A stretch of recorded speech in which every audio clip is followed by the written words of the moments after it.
Chapter 15. How to Outwit the 6 Ghosts of Fear. Take inventory of yourself as you read this closing chapter and find out how many of the ghosts are standing in your way. Before you can put any portion of this philosophy into successful use, your mind must be prepared to receive it. The preparation is not difficult. It begins with study, analysis, and understanding of 3 enemies which you shall have to clear out. These are indecision, doubt, and fear. The 6th sense will never function while these 3 negatives or any of them remain in your mind. The members of this unholy trio are closely related. Where one is found, the other 2 are close at hand. Indecision is the seedling of fear. Remember this as you read. Indecision crystallizes into doubt. The 2 blend and become fear. The blending process often is slow. This is one reason why these 3 enemies are so dangerous. They germinate and grow without their presence being observed. The remainder of this chapter describes an end which must be attained before the philosophy as a whole can be put into practical use. It also analyzes a condition which has, but lately, reduced huge numbers of people to poverty, and it states a truth which must be understood by all who accumulate riches, whether measured in terms of money or a state of mind of far greater value than money. The purpose of this chapter is to turn the spotlight of attention upon the cause and the cure of the 6 basic fears. Before we can master an enemy, we must know its name, its habits, and its place of abode. As you read, analyze yourself carefully and determine which, if any, of the 6 common fears have attached themselves to you. Do not be deceived by the habits of these subtle enemies. Sometimes they remain hidden in the subconscious mind, where they are difficult to locate and still more difficult to eliminate. The 6 basic fears. There are 6 basic fears, with some combination of which every human suffers at one time or another. Most people are fortunate if they do not suffer from the entire 6. Named in the order of their most common appearance, they are the fear of poverty, the fear of criticism, the fear of ill health. These 3 are at the bottom of most of one's worries. The next 3 are the fear of loss of love of someone, the fear of old age, the fear of death. All other fears are of minor importance. They can be grouped under these 6 headings. The prevalence of these fears as a curse to the world runs in cycles. For almost 6 years, while the Depression was on, we floundered in the cycle of fear of poverty. During the World War, we were in the cycle of fear of death. Just following the war, we were in the cycle of fear of ill health, as evidenced by the epidemic of disease which spread itself all over the world. Fears are nothing more than states of mind. One state of mind is subject to control and direction. Physicians, as everyone knows, are less subject to attack by disease than ordinary laymen, for the reason that physicians do not fear disease. Physicians, without fear or hesitation, have been known to physically contact hundreds of people daily who were suffering from such contagious diseases as smallpox without becoming infected. Their immunity against the disease consisted largely, if not solely, in their absolute lack of fear. Man can create nothing which he does not first conceive in the form of an impulse of thought. Following this statement comes another of still greater importance, namely, man's thought impulses begin immediately to translate themselves into their physical equivalent, whether those thoughts are voluntary or involuntary. Thought impulses which are picked up through the ether by mere chance, thoughts which have been released by other minds, may determine one's financial, business, professional, or social destiny just as surely as do the thought impulses which one creates by intent and design. We are here laying the foundation for the presentation of a fact of great importance to the person who does not understand why some people appear to be lucky, while others of equal or greater ability, training, experience, and brain capacity seem destined to ride with misfortune. This fact may be explained by the statement that every human being has the ability to completely control his own mind, and with this control, obviously, every person may open his mind to the tramp thought impulses which are being released by other brains, or close the doors tightly and admit only thought impulses by his own choice. Nature has endowed man with absolute control over but one thing, and that is thought. This fact, coupled with the additional fact that everything which man creates begins in the form of thought, leads one very near to the principle by which fear may be mastered. If it is true that all thought has a tendency to clothe itself in its physical equivalent, and this is true beyond any reasonable room for doubt, it is equally true that thought impulses of fear and poverty can be translated into terms of courage and financial gain. The people of America began to think of poverty following the Wall Street crash of 1929. Slowly but surely that mass thought was crystallized into its physical equivalent, which was known as a depression. This had to happen. It is in conformity with the laws of nature. The fear of poverty. There can be no compromise between poverty and riches. The two roads that lead to poverty and riches travel in opposite directions. If you want riches, you must refuse to accept any circumstance that leads towards poverty. The word riches here is used in its broadest sense, meaning financial, spiritual, mental, and material estates. The starting point of the path that leads to riches is desire. In Chapter 1, you received full instructions for the proper use of desire. In this chapter, on fear, you have complete instructions for preparing your mind to make practical use of desire. Here, then, is the place to give yourself a challenge which will definitely determine how much of this philosophy you have absorbed. Here is the point at which you can turn prophet and foretell accurately what the future holds in store for you. If, after reading this chapter, you are willing to accept poverty, you may as well make up your mind to receive poverty. This is one decision you cannot avoid. If you demand riches, determine what form and how much will be required to satisfy you. You know the road that leads to riches. You have been given a road map which, if followed, will keep you on that road. If you neglect to make the start or stop before you arrive, no one will be to blame but you. This responsibility is yours.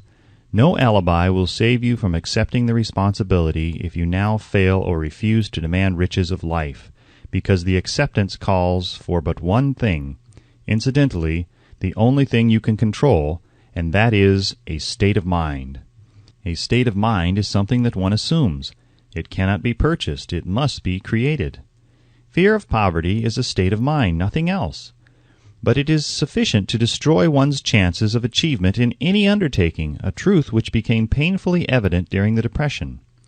This fear paralyzes the faculty of reason, destroys the faculty of imagination, kills off self-reliance, undermines enthusiasm, discourages initiative, leads to uncertainty of purpose, encourages procrastination, wipes out enthusiasm, and makes self-control an impossibility.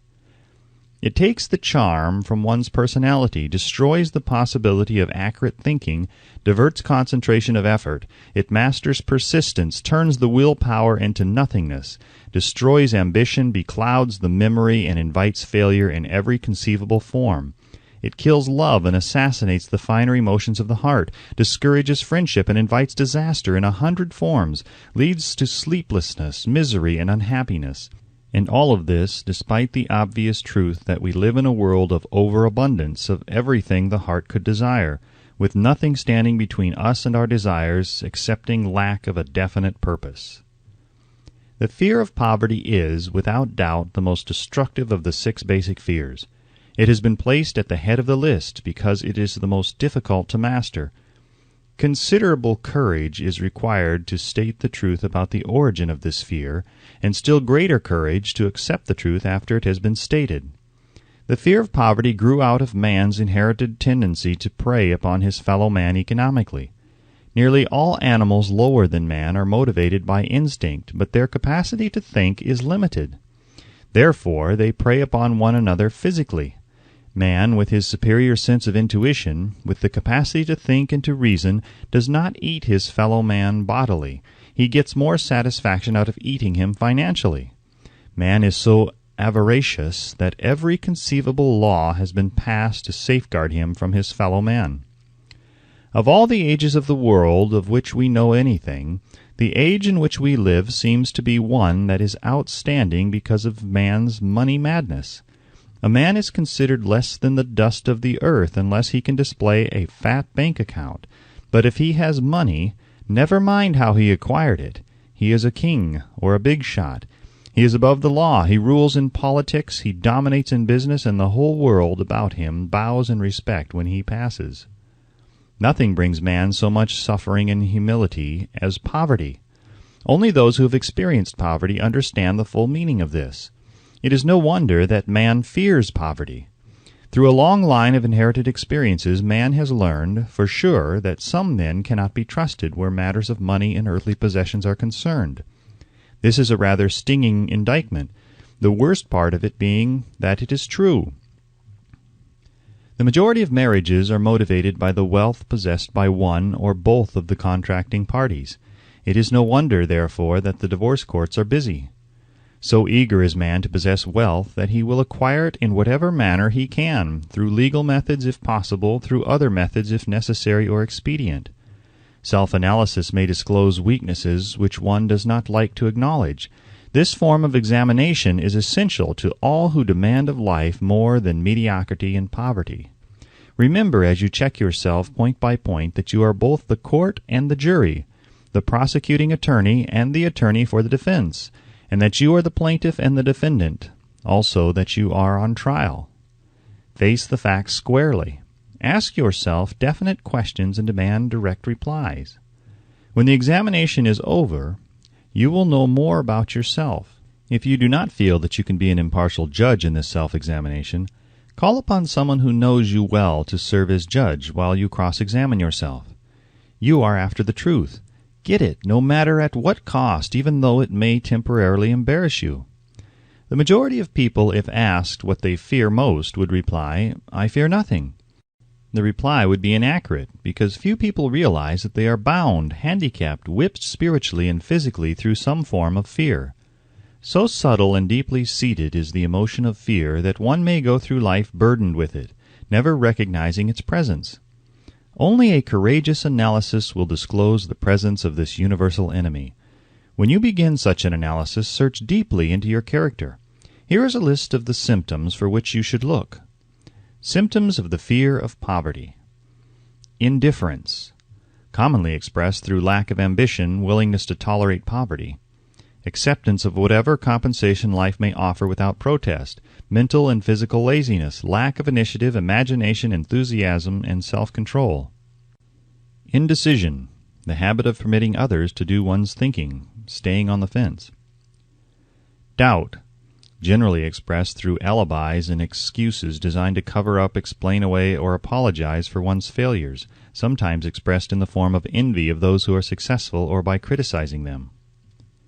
Worry, usually expressed by finding fault with others, a tendency to spend beyond one's income, neglect of personal appearance, scowling and frowning, intemperance in the use of alcoholic drink, sometimes through the use of narcotics, nervousness, lack of poise, self-consciousness, and lack of self-reliance. Over-caution, the habit of looking for the negative side of every circumstance, thinking and talking of possible failure instead of concentrating upon the means of succeeding, knowing all the roads to disaster but never searching for the plans to avoid failure, waiting for the right time to begin putting ideas and plans into action, until the waiting becomes a permanent habit, remembering those who have failed and forgetting those who have succeeded, seeing the hole in the donut but overlooking the donut, pessimism leading to indigestion, poor elimination, auto-intoxication, bad breath, and bad disposition.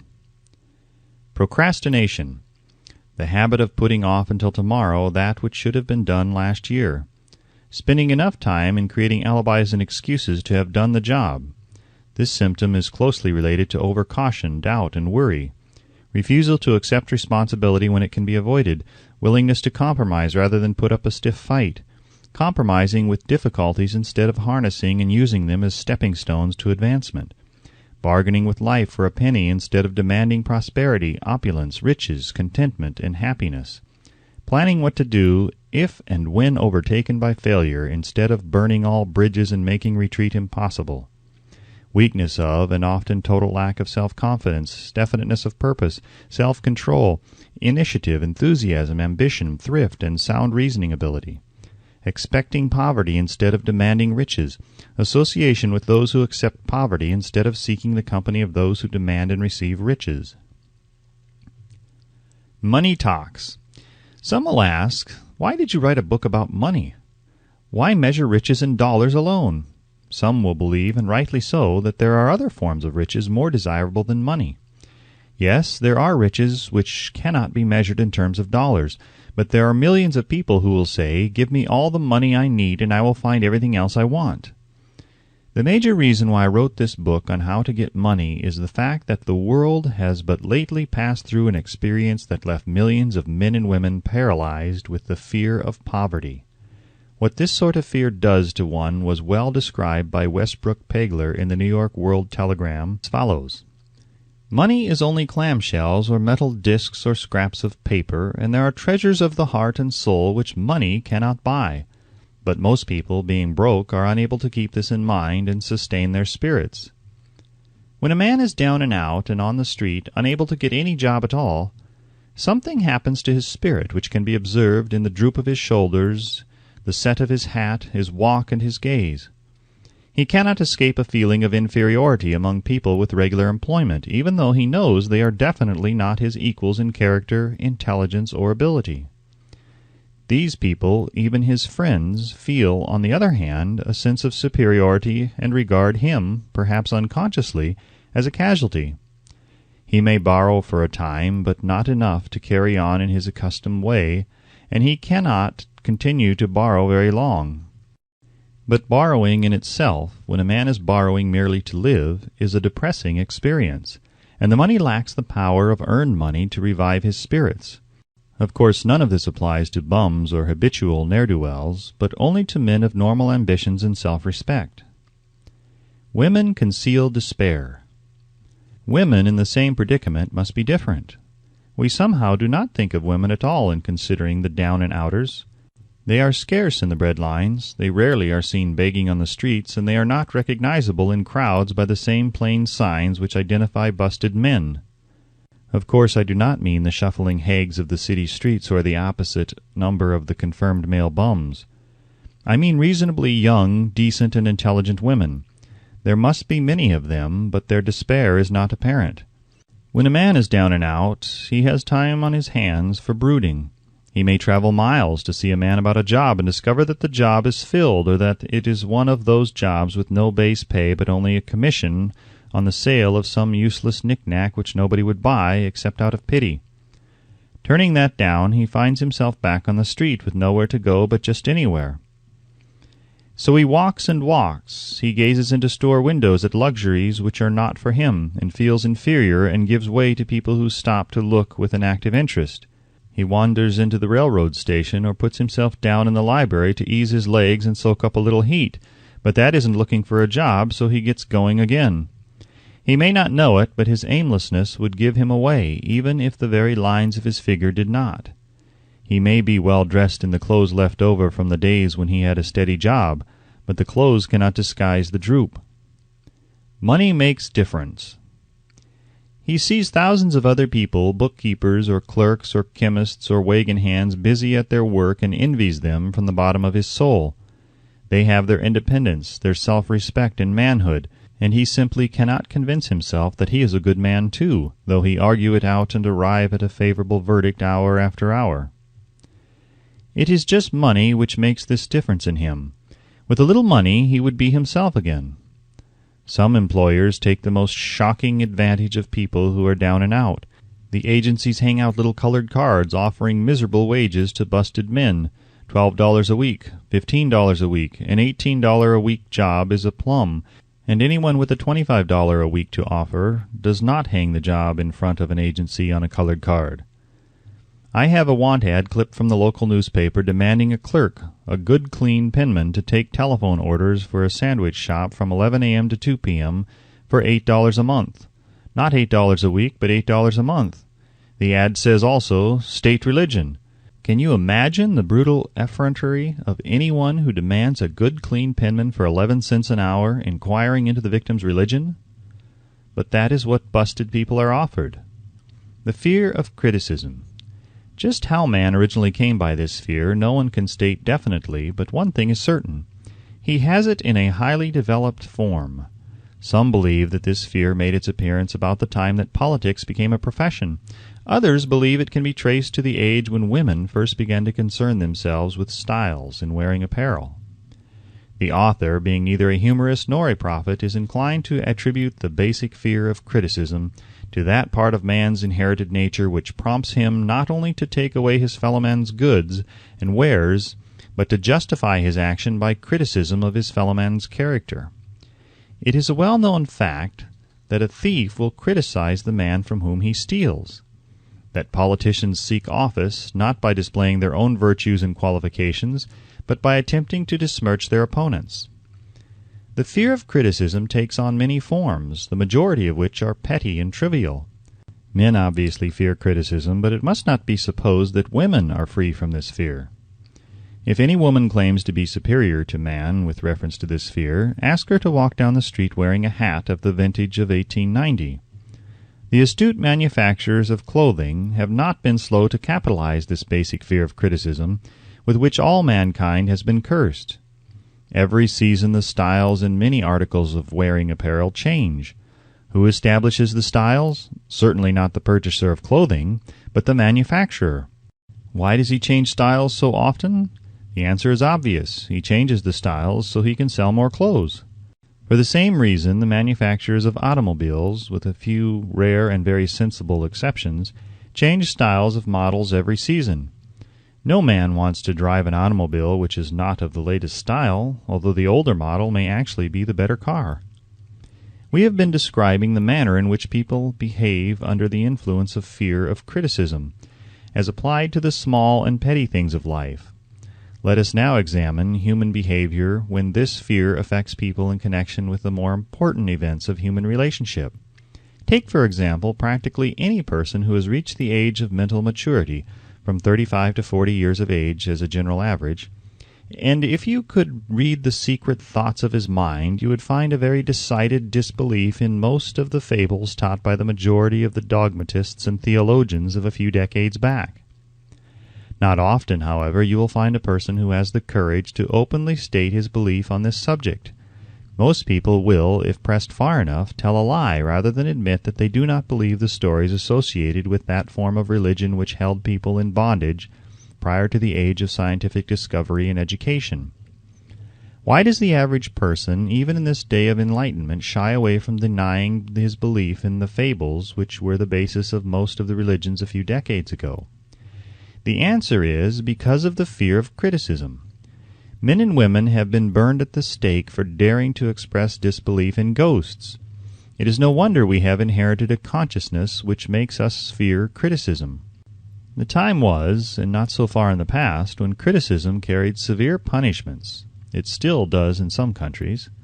The fear of criticism robs man of his initiative, destroys his power of imagination, limits his individuality, takes away his self-reliance, and does him damage in 100 other ways. Parents often do their children irreparable injury by criticizing them. The mother of one of my boyhood chums used to punish him with a switch almost daily, always completing the job with the statement, "You'll land in the penitentiary before you are 20. He was sent to a reformatory at the age of 17. Criticism is one form of service of which everyone has too much. Everyone has a stock of it which is handed out gratis, whether called for or not. One's nearest relatives often are the worst offenders. It should be recognized as a crime. In reality, it is a crime of the worst nature.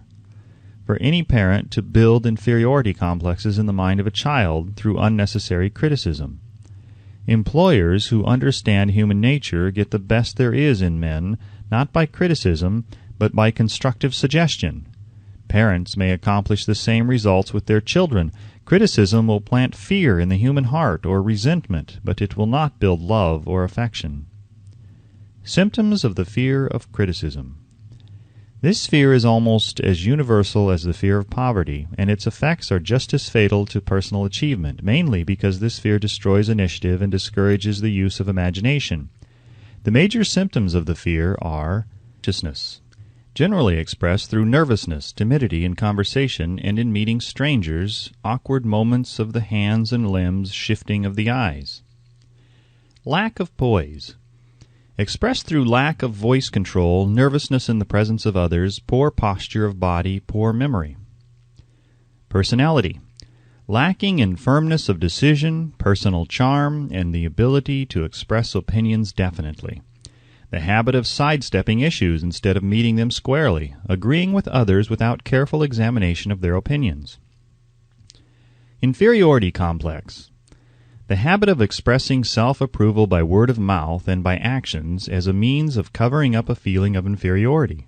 Using big words to impress others, often without knowing the real meaning of the words. Imitating others in dress, speech, and manners. Boasting of imaginary achievements. This sometimes gives a surface appearance of a feeling of superiority. Extravagance, the habit of trying to keep up with the Joneses, spending beyond one's income. Lack of initiative, failure to embrace opportunities for self-advancement, fear to express opinions, lack of confidence in one's own ideas, giving evasive answers to questions asked by superiors, hesitancy of manner and speech, deceit in both words and deeds. Lack of ambition, mental and physical laziness, lack of self-assertion, slowness in reaching decisions, easily influenced by others, the habit of criticizing others behind their backs and flattering them to their faces, the habit of accepting defeat without protest, quitting an undertaking when opposed by others, suspicious of other people without cause, lacking in tactfulness of manner and speech, unwillingness to accept the blame for mistakes. The fear of ill health. This fear may be traced to both physical and social heredity. It is closely associated as to its origin with the causes of fear of old age and the fear of death, because it leads one closely to the border of terrible worlds of which man knows not, but concerning which he has been taught some discomforting stories. The opinion is somewhat general, also, that certain unethical people engaged in the business of selling health have had not a little to do with keeping alive the fear of ill health. In the main, man fears ill health because of the terrible pictures which have been planted in his mind of what may happen if death should overtake him. He also fears it because of the economic toll which it may claim. A reputable physician estimated that 75% of all people who visit physicians for professional service are suffering with hypochondria, imaginary illness. It has been shown most convincingly that the fear of disease, even where there is not the slightest cause for fear, often produces the physical symptoms of the disease feared. Powerful and mighty is the human mind. It builds or it destroys.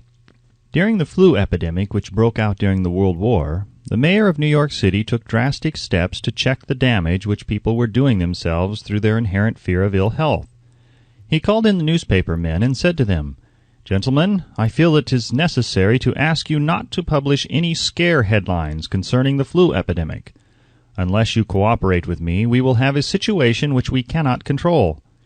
The newspapers quit publishing stories about the flu, and within 1 month the epidemic had been successfully checked. Through a series of experiments conducted some years ago, it was proved that people may be made ill by suggestion. We conducted this experiment by causing 3 acquaintances to visit the victims, each of whom asked the question, "What ails you? You look terribly ill." The first questioner usually provoked a grin and a nonchalant, "Oh, nothing, I'm all right," from the victim. The second questioner usually was answered with the statement, "I don't know exactly, but I do feel badly." The third questioner was usually met with the frank admission that the victim was actually feeling ill. Try this on an acquaintance if you doubt that it will make him uncomfortable, but do not carry the experiment too far. There is a certain religious sect whose members take vengeance upon their enemies by the hexing method. They call it placing a spell on the victim. There is overwhelming evidence that disease sometimes begins in the form of negative thought impulse. Such an impulse may be passed from one mind to the other by suggestion, or created by an individual in his own mind. A man who was blessed with more wisdom than this incident might indicate once said, "When anyone asks me how I feel, I always want to answer by knocking him down." Doctors send patients into new climates for their health, because a change of mental attitude is necessary. The seed of fear of ill health lives in every human mind. Worry, fear, discouragement, disappointment in love and business affairs cause this seed to germinate and grow. The recent business depression kept the doctors on the run because every form of negative thinking may cause ill health. Disappointments in business and in love stand at the head of the list of causes of fear of ill health. Symptoms of the fear of ill health. The symptoms of this almost universal fear are autosuggestion, the habit of negative use of self-suggestion by looking for and expecting to find the symptoms of all kinds of disease.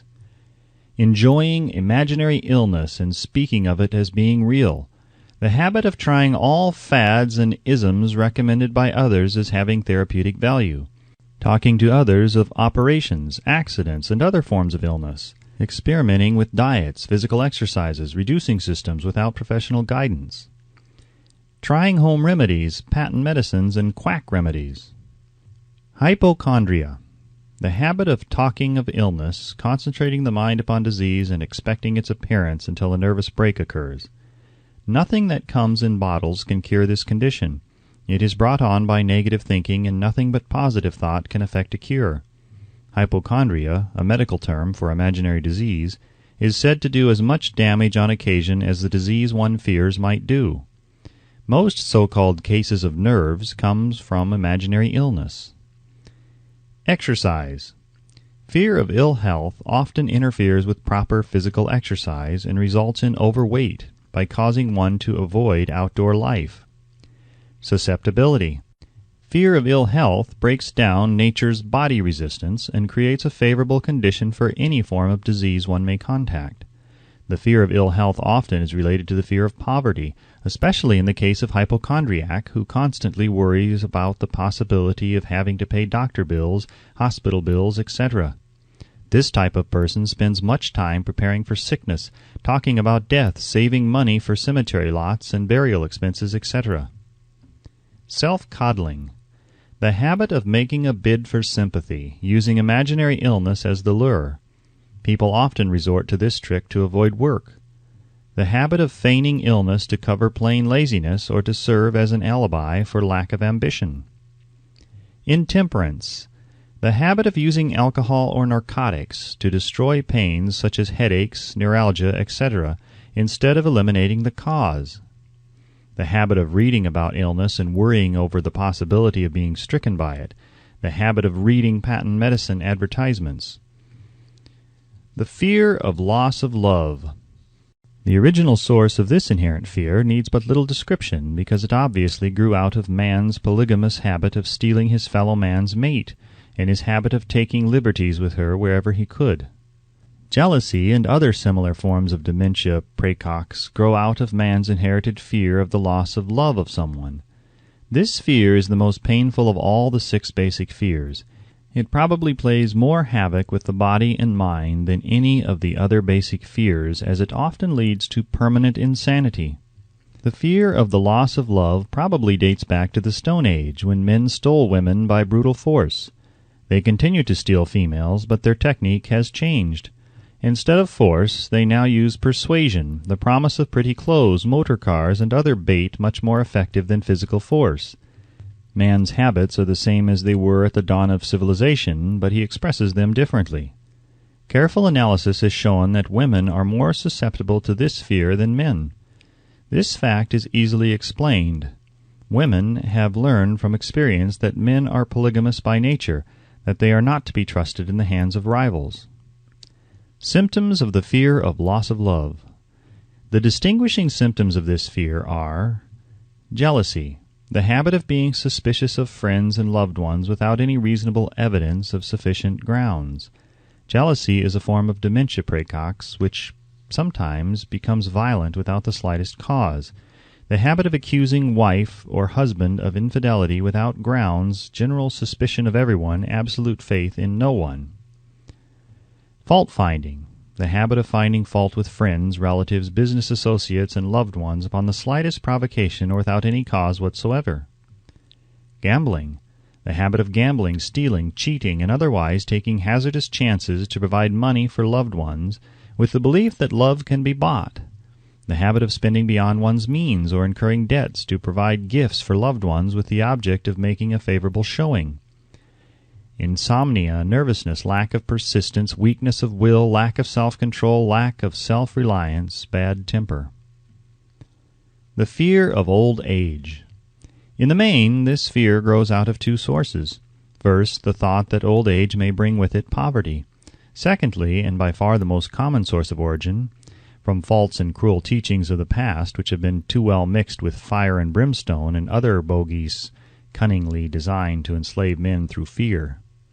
In the basic fear of old age, man has two very sound reasons for his apprehension, one growing out of his distrust of his fellow man, who may seize whatever worldly goods he may possess, and the other arising from the terrible pictures of the world beyond, which were planted in his mind through social heredity before he came into full possession of his mind. The possibility of ill health, which is more common as people grow older, is also a contributing cause of this common fear of old age. Eroticism also enters into the cause of the fear of old age, as no man cherishes the thought of diminishing sex attraction. The most common cause of fear of old age is associated with the possibility of poverty. Poorhouse is not a pretty word. It throws a chill into the mind of every person who faces the possibility of having to spend his declining years on a poor farm. Another contributing cause of the fear of old age is the possibility of loss of freedom and independence, as old age may bring with it the loss of both physical and economic freedom. Symptoms of the fear of old age.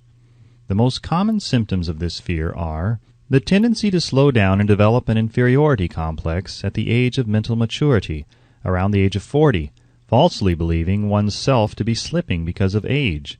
The truth is that man's most useful years, mentally and spiritually, are those between 40 and 60. The habit of speaking apologetically of oneself as being old merely because one has reached the age of 40 or 50, instead of reversing the rule and expressing gratitude for having reached the age of wisdom and understanding. The habit of killing off initiative, imagination, and self-reliance by falsely believing oneself too old to exercise these qualities. The habit of the man or woman of 40 dressing with the aim of trying to appear in much younger and affecting mannerisms of youth, thereby inspiring ridicule by both friends and strangers. The fear of death. To some this is the cruelest of all the basic fears. The reason is obvious. The terrible pangs of fear associated with the thought of death, in the majority of cases, may be charged directly to religious fanaticism. So-called heathen are less afraid of death than the more civilized. For hundreds of millions of years, man has been asking the still unanswered questions: whence and whither? Where did I come from, and where am I going? During the darker ages of the past, the more cunning and crafty were not slow to offer the answer to these questions for a price. Witness now the major source of origin of the fear of death. Come into my tent, embrace my faith, accept my dogmas, and I will give you a ticket that will admit you straightway into heaven when you die, cries a leader of sectarianism. Remain out of my tent, says the same leader, and may the devil take you and burn you throughout eternity. Eternity is a long time. Fire is a terrible thing. The thought of eternal punishment with fire not only causes man to fear death, it often causes him to lose his reason. It destroys interest in life and makes happiness impossible. During my research, I reviewed a book entitled A Catalogue of the Gods, in which were listed the 30,000 gods which man has worshipped. Think of it!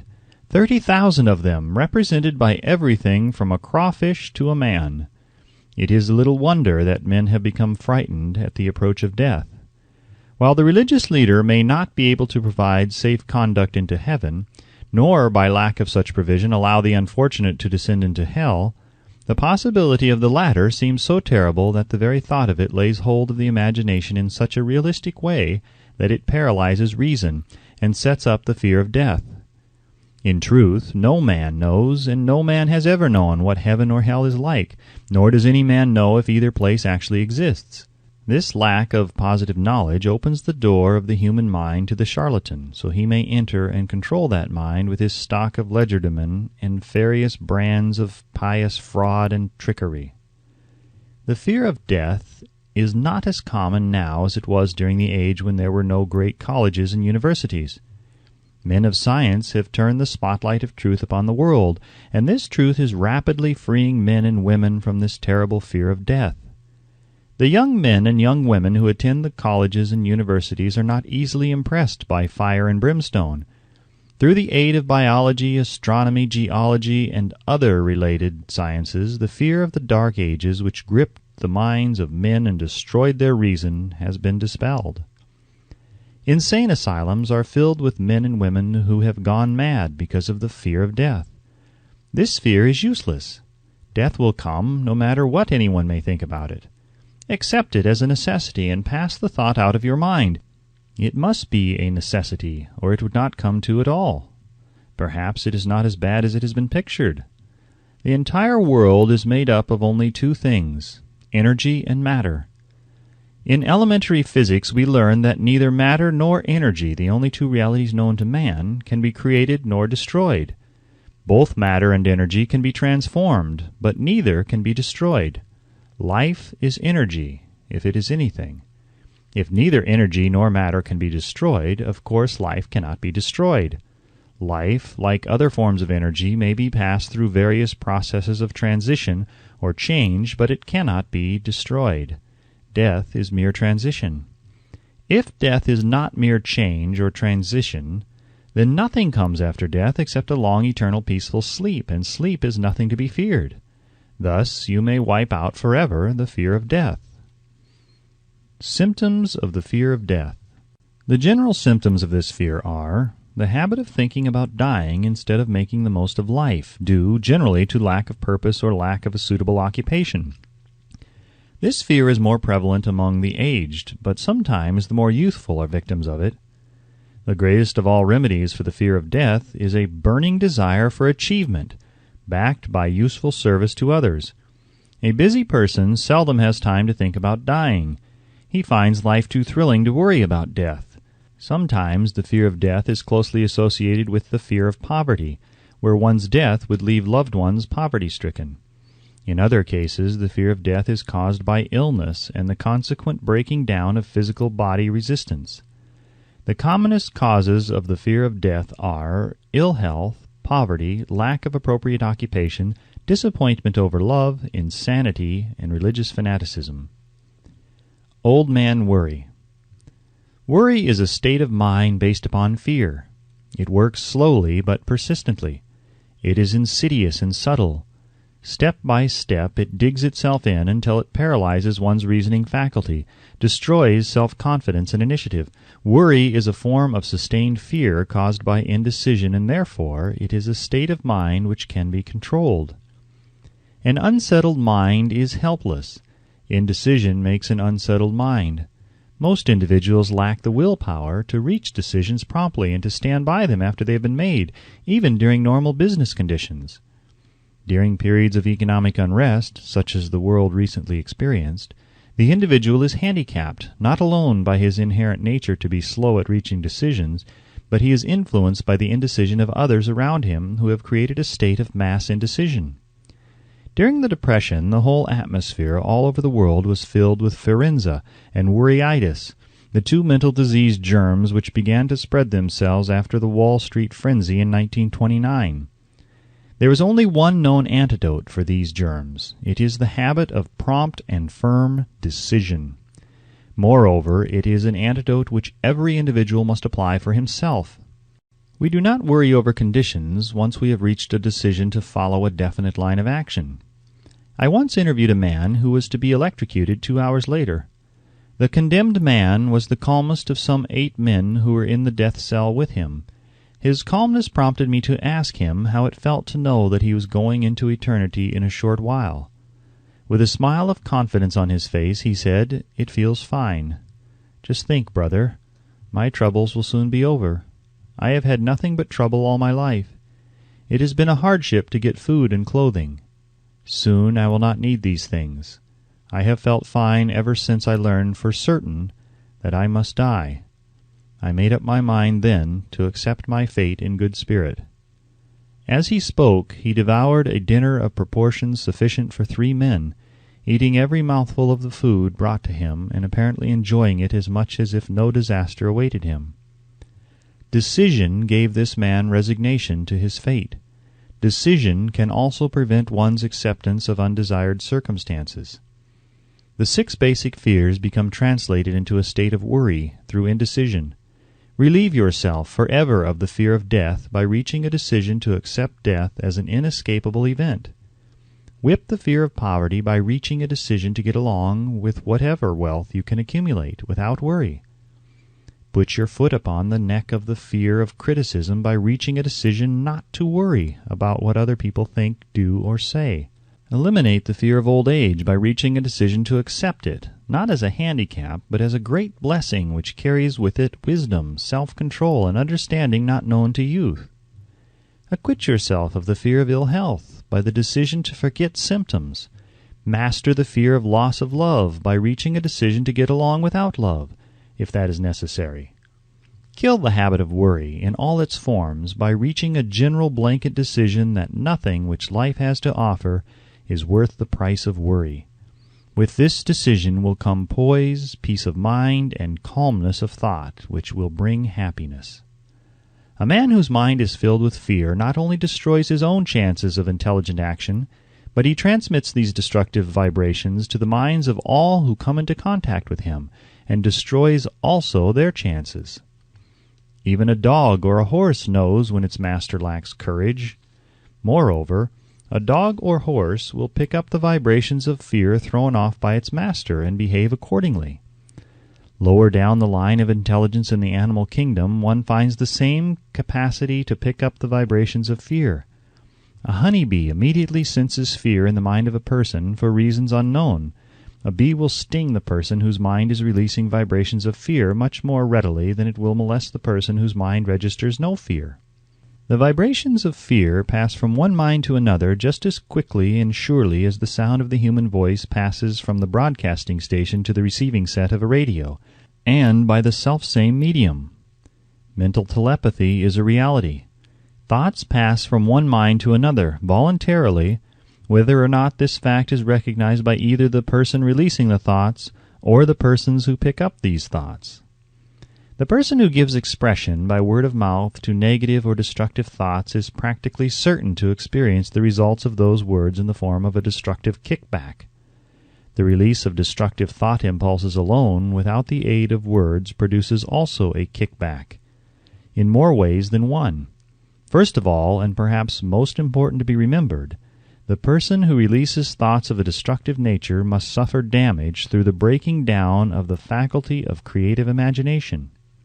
Secondly, the presence in the mind of any destructive emotion develops a negative personality which repels people and often converts them into antagonists. The third source of damage to the person who entertains or releases negative thoughts lies in this significant fact. These thought impulses are not only damaging to others, but they embed themselves in the subconscious mind of the person releasing them, and there become a part of his character. One is never through with a thought merely by releasing it. When a thought is released, it spreads in every direction through the medium of the ether, but it also plants itself permanently in the subconscious mind of the person releasing it. Your business in life is, presumably, to achieve success. To be successful, you must find peace of mind, acquire the material needs of life, and above all, attain happiness. All of these evidences of success begin in the form of thought impulses. You may control your own mind. You have the power to feed it whatever thought impulses you choose. With this privilege also goes the responsibility of using it constructively. You are the master of your own earthly destiny just as surely as you have the power to control your own thoughts. You may influence, direct, and eventually control your own environment, making your life what you want it to be. Or you may neglect to exercise the privilege which is yours, to make your life to order, thus casting yourself upon the broad sea of circumstance, where you will be tossed hither and yon like a chip on the waves of the ocean. The Devil's Workshop, the 7th basic evil. In addition to the 6 basic fears, there is another evil by which people suffer. It constitutes a rich soil in which the seeds of failure grow abundantly. It is so subtle that its presence often is not detected. This affliction cannot properly be classed as a fear. It is more deeply seated and more often fatal than all of the 6 fears. For want of a better name, let us call this evil susceptibility to negative influences.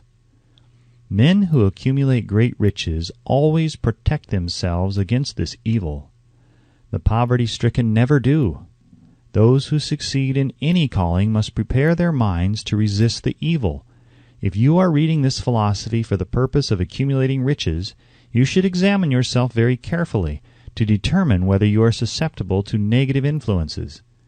If you neglect this self-analysis, you will forfeit your right to attain the object of your desires. Make the analysis searching. After you read the questions prepared for this self-analysis, hold yourself to a strict accounting in your answers. Go at the task as carefully as you would search for any other enemy you knew to be awaiting you in ambush, and deal with your own faults as you would with a more tangible enemy. You can easily protect yourself against highway robbers because the law provides organized cooperation for your benefit. But the 7th basic evil is more difficult to master because it strikes when you are not aware of its presence, when you are asleep and while you are awake. Moreover, its weapon is intangible because it consists of merely a state of mind. This evil is also dangerous because it strikes in as many different forms as there are human experiences. Sometimes it enters the mind through the well-meant words of one's own relatives. At other times it bores from within through one's own mental attitude. Always it is as deadly as poison, even though it may not kill as quickly. How to protect yourself against negative influences. To protect yourself against negative influences, whether of your own making or the result of the activities of negative people around you, recognize that you have a willpower and put it to constant use until it builds a wall of immunity against negative influences in your own mind. Recognize the fact that you and every other human being are by nature lazy, indifferent, and susceptible to all suggestions which harmonize with your weaknesses. Recognize that you are, by nature, susceptible to all the 6 basic fears, and set up habits for the purpose of counteracting all these fears. Recognize that negative influences often work on you through your subconscious mind. Therefore, they are difficult to detect, and keep your mind closed against all people who depress or discourage you in any way. Clean out your medicine chest. Throw away all pill bottles that have not been prescribed by doctors, and stop pandering to colds, aches, pains, and imaginary illness. Deliberately seek the company of people who influence you to think and act for yourself. Do not expect troubles, as they have a tendency not to disappoint. Without doubt, the most common weakness of all human beings is the habit of leaving their minds open to the negative influence of other people. This weakness is all the more damaging because most people do not recognize that they are cursed by it, and many who acknowledge it neglect or refuse to correct the evil until it becomes an uncontrollable part of their daily habits.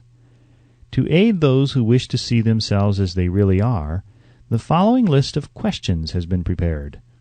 Read the questions and state your answers aloud, so you can hear your own voice. This will make it easier for you to be truthful with yourself. Self-analysis test questions. Do you complain often of feeling bad, and if so, what is the cause? Do you find fault with other people at the slightest provocation? Do you frequently make mistakes in your work, and if so, why? Are you sarcastic and offensive in your conversation? Do you deliberately avoid the association of anyone, and if so, why? Do you suffer frequently with indigestion? If so, what is the cause? Does life seem futile, and the future hopeless to you? If so, why? Do you like your occupation? If not, why? Do you often feel self-pity, and if so, why? Are you envious of those who excel you? To which do you devote most time, thinking of success or of failure? Are you gaining or losing self-confidence as you grow older? Do you learn something of value from all mistakes? Are you permitting some relative or acquaintance to worry you? If so, why? Are you sometimes in the clouds and at other times in the depths of despondency? Who has the most inspiring influence upon you? What is the cause? Do you tolerate negative or discouraging influences which you can avoid? Are you careless of your personal appearance? If so, when and why? Have you learned how to drown your troubles by being too busy to be annoyed by them? Would you call yourself a spineless weakling if you permitted others to do your thinking for you? Do you neglect internal bathing until auto-intoxication makes you ill-tempered and irritable? How many preventable disturbances annoy you, and why do you tolerate them? Do you resort to liquor, narcotics, or cigarettes to quiet your nerves? If so, why do you not try willpower instead? Does anyone nag you, and if so, for what reason? Do you have a definite major purpose, and if so, what is it, and what plan have you for achieving it? Do you suffer from any of the 6 basic fears? If so, which ones? Have you a method by which you can shield yourself against the negative influences of others? Do you make deliberate use of autosuggestion to make your mind positive? Which do you value most, your material possessions or your privilege of controlling your own thoughts? Are you easily influenced by others against your own judgment? Has today added anything of value to your stock of knowledge or state of mind? Do you face squarely the circumstances which make you unhappy or sidestep the responsibility? Do you analyze all mistakes and failures and try to profit by them, or do you take the attitude that this is not your duty? Can you name 3 of your most damaging weaknesses? What are you doing to correct them? Do you encourage other people to bring their worries to you for sympathy? Do you choose from your daily experiences lessons or influences which aid in your personal advancement? Does your presence have a negative influence on other people as a rule? What habits of other people annoy you most? Do you form your own opinions or permit yourself to be influenced by other people? Have you learned how to create a mental state of mind with which you can shield yourself against all discouraging influences? Does your occupation inspire you with faith and hope? Are you conscious of possessing spiritual forces of sufficient power to enable you to keep your mind free from all forms of fear? Does your religion help you to keep your own mind positive? Do you feel it is your duty to share other people's worries? If so, why? If you believe that birds of a feather flock together, what have you learned about yourself by studying the friends whom you attract? What connection, if any, do you see between the people with whom you associate most closely and any unhappiness you may experience? Could it be possible that some person whom you consider to be a friend is, in reality, your worst enemy because of his negative influence on your mind? By what rules do you judge who is helpful and who is damaging to you? Are your intimate associates mentally superior or inferior to you? How much time out of every 24 hours do you devote to A. your occupation, B. sleep, C. play and relaxation, D. acquiring useful knowledge, E. plain waste?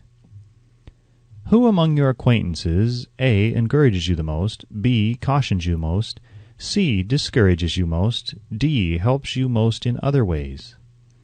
What is your greatest worry? Why do you tolerate it? When others offer you free, unsolicited advice, do you accept it without question or analyze their motive? What, above all else, do you most desire? Do you intend to acquire it?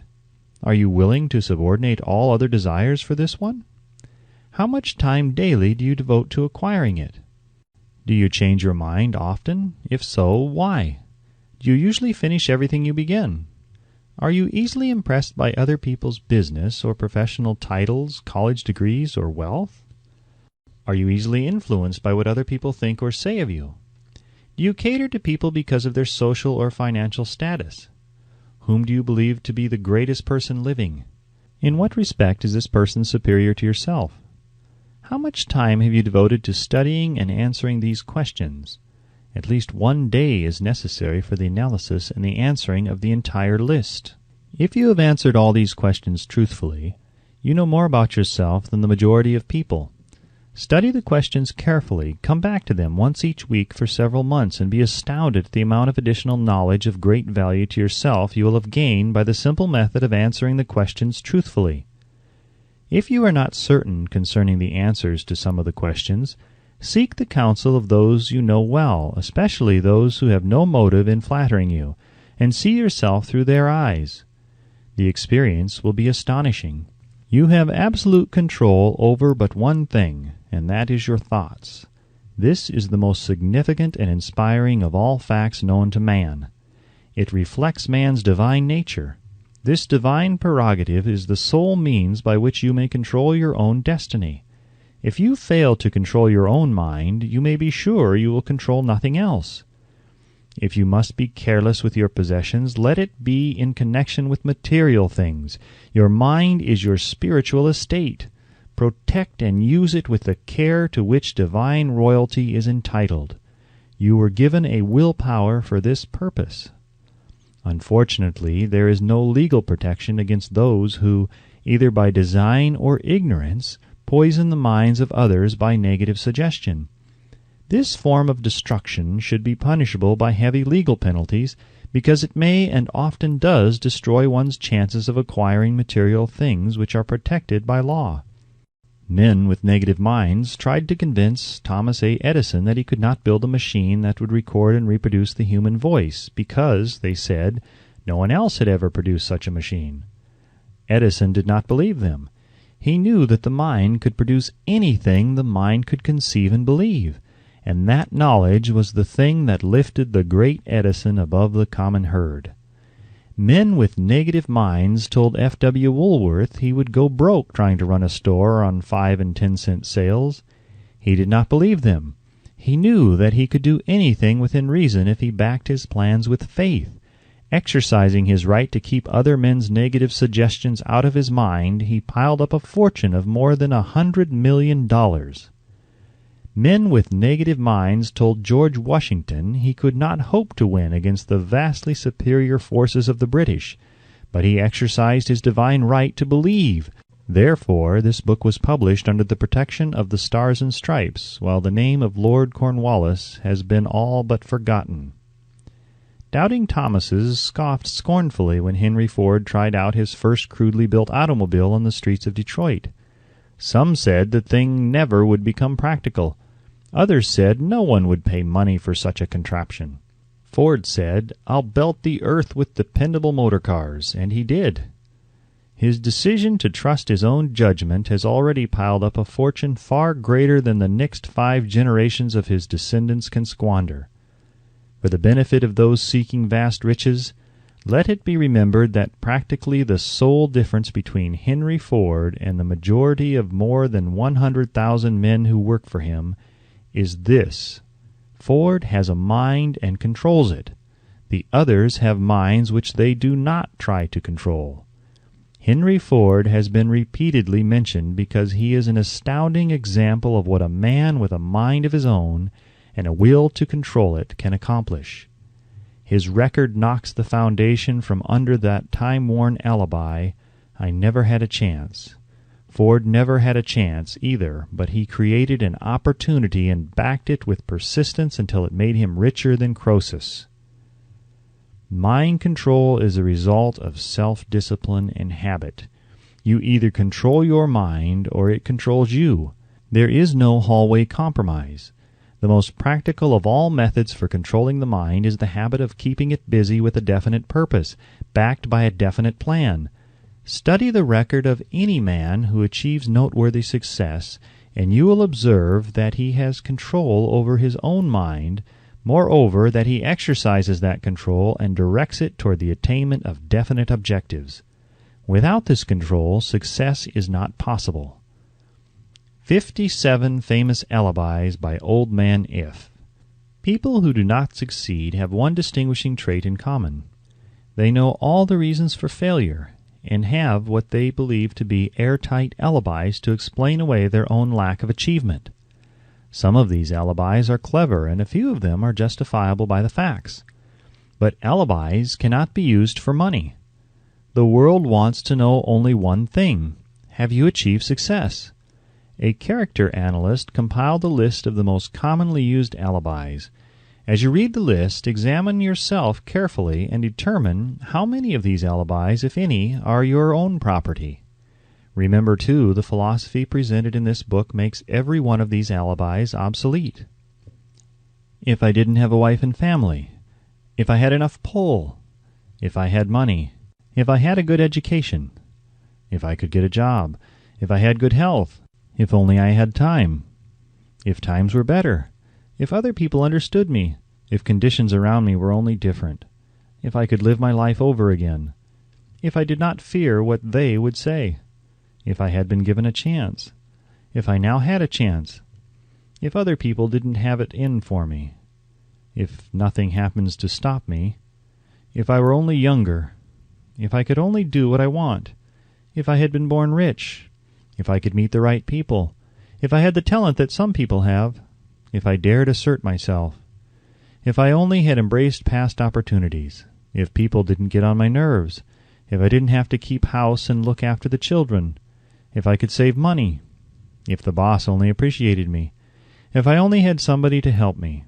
if my family understood me, if I lived in a big city, if I could just get started, if I were only free, if I had the personality of some people, if I were not so fat, if my talents were known, if I could just get a break, if I could only get out of debt, if I hadn't failed, if I only knew how, if everybody didn't oppose me, if I didn't have so many worries, if I could marry the right person, if people weren't so dumb, if my family were not so extravagant, if I were sure of myself, if luck were not against me, if I had not been born under the wrong star, if it were not true that what is to be will be, if I did not have to work so hard, if I hadn't lost my money, if I lived in a different neighborhood, if I didn't have a past, if I only had a business of my own, if other people would only listen to me, if, and this is the greatest of all of them, I had the courage to see myself as I really am, I would find out what is wrong with me and correct it.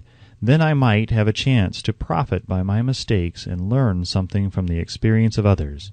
For I know that there is something wrong with me, or I would now be where I would have been if I had spent more time analyzing my weaknesses and less time building alibis to cover them. Building alibis with which to explain away failure is a national pastime. The habit is as old as the human race and is fatal to success. Why do people cling to their pet alibis? The answer is obvious. They defend their alibis because they create them. A man's alibi is the child of his own imagination. It is human nature to defend one's own brainchild. Building alibis is a deeply rooted habit. Habits are difficult to break, especially when they provide justification for something we do. Plato had this truth in mind when he said, "The first and best victory is to conquer self. To be conquered by self is, of all things, the most shameful and vile." Another philosopher had the same thought in mind when he said, "It was a great surprise to me when I discovered that most of the ugliness I saw in others was but a reflection of my own nature." "It has always been a mystery to me," said Elbert Hubbard, "why people spend so much time deliberately fooling themselves by creating alibis to cover their weaknesses. If used differently, this same time would be sufficient to cure the weakness, and then no alibis would be needed. In parting, I would remind you that life is a checkerboard, and the player opposite you is time. If you hesitate before moving or neglect to move promptly, your men will be wiped off the board by time. You are playing against a partner who will not tolerate indecision. Previously, you may have had a logical excuse for not having forced life to come through with whatever you asked, but that alibi is now obsolete, because you are in possession of the master key that unlocks the door of life's bountiful riches. The master key is intangible, but it is powerful. It is the privilege of creating in your own mind a burning desire for a definite form of riches. There is no penalty for the use of the key, but there is a price you must pay if you do not use it. The price is failure. There is a reward of stupendous proportions if you put the key to use. It is the satisfaction that comes to all who conquer self and force life to pay whatever is asked. The reward is worthy of your effort. Will you make the start and be convinced? If we are related, said the immortal Emerson, we shall meet.